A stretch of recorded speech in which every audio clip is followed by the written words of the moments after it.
only flows on a slow news day. The forward-thinking, backward, reactionary, unwashed armpit of modern culture is coming out and in your face. And we won't speak of bleak situations, no news of new solutions being produced. The mainstream cuts a path of least resistance, leaving all but the most persistent go-getters who get going on ghettoising what they've got going. So what do I do? I write the odd poem. And I am Wanaka, wordologist. Why? A bit too slow to be a rapper. A bit too quick for crime. And do not be angry if the truth hurts, because anger is one letter short of danger.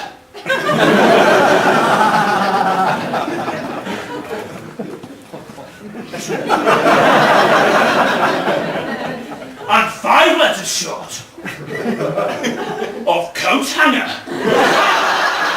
Let me drive you to a deviant lifestyle. Because it really doesn't matter that when I've had 2 Bacardi breezes, I break out in a sweat and talk about my mother, because things like this can be resolved by talking. And it really doesn't matter that I've got a conviction for stalking, because here I am, offering myself as your man. I'm very good at hygiene and I put the toilet seat down, so give us a big sloppy kiss on the leg. We'll do a crazy tango on the bouncy castle of love and throw ourselves at the future with no sense of decorum, because I'm tired of all those cosy pubs and dirty women. That's not true, by the way. Which brings me on to the subject of my dad.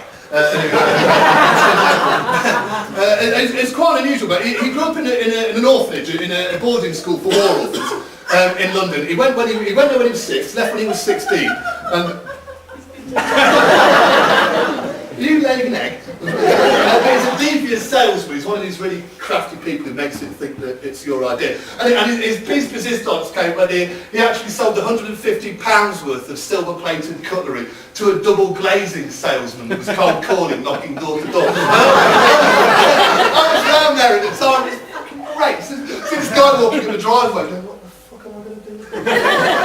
I had a relationship with a consultant psychiatrist, and it reached the point of meeting each other's parents, and I said, well, before you meet him, basically he knows that you're quite rich, so he's going to sell you something and you'll never use it and you'll blame me. Cut forward about 3 hours later, we're driving back home in the car, there's this really stony atmosphere, just neither of us are talking, absolutely nasty stony silence. The only thing breaking the silence is this clanking sound in the back, which I took the sound of her being wrong. That's what that was. Of that sound. And needless to say, you could have cut the atmosphere with a knife, which was handy because we had fucking loads of them. I'm a market researcher. I could sell Conrad Black a copy of Socialist Worker. No one in the world is exempt from my hit list. I could sell a bag of blood to a Jehovah's Witness. If you ever want some more, I'm only around the corner. I can sell you anything. Scouts on it. Cheers. Thanks.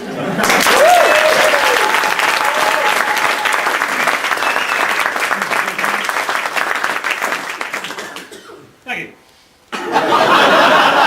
This is the sort of poet who really revels at the opportunity to reveal intensely personal things about themselves. Some have related this activity to masturbating in public.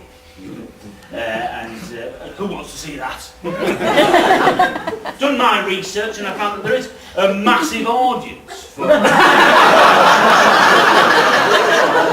So it took me right back to losing my virginity. As you can tell, it's a traumatic experience.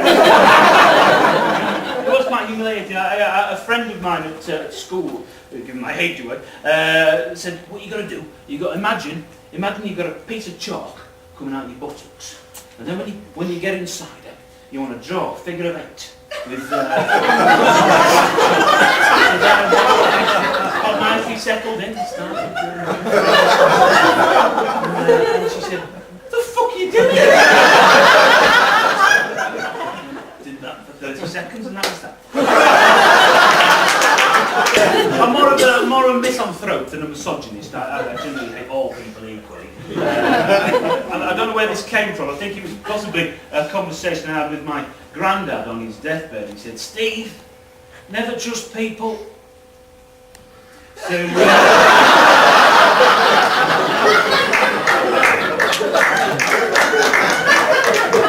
So they say women are from Venus and men are from Mars. I'd like to point out, it rains sulfuric acid on Venus.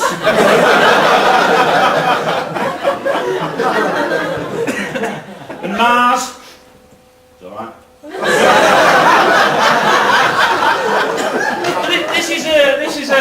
This is a piece of rather puerile chest-beating poetry directed at the man who tried to steal my lover away from me. You remember the session with the psychiatrist in town? She said, lay on the couch. And when you did, she said, no, face down. Her conclusion was that you had a superiority complex brought about by an overcompensation for a feeling of utter inadequacy. You demanded a second opinion. She said, okay, I also think you're hideously ugly. You're so ugly that your mother fed you with a slingshot.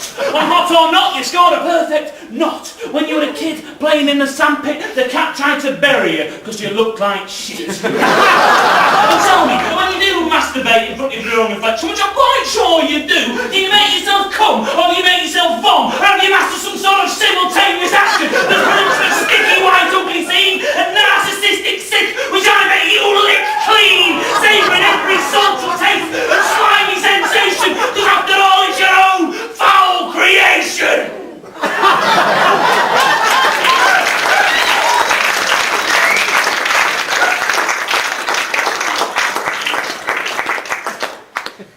I'd like to take this opportunity to point out that we are available for workshops in school. I think they sort of send me into schools as a warning to children not to get into poetry.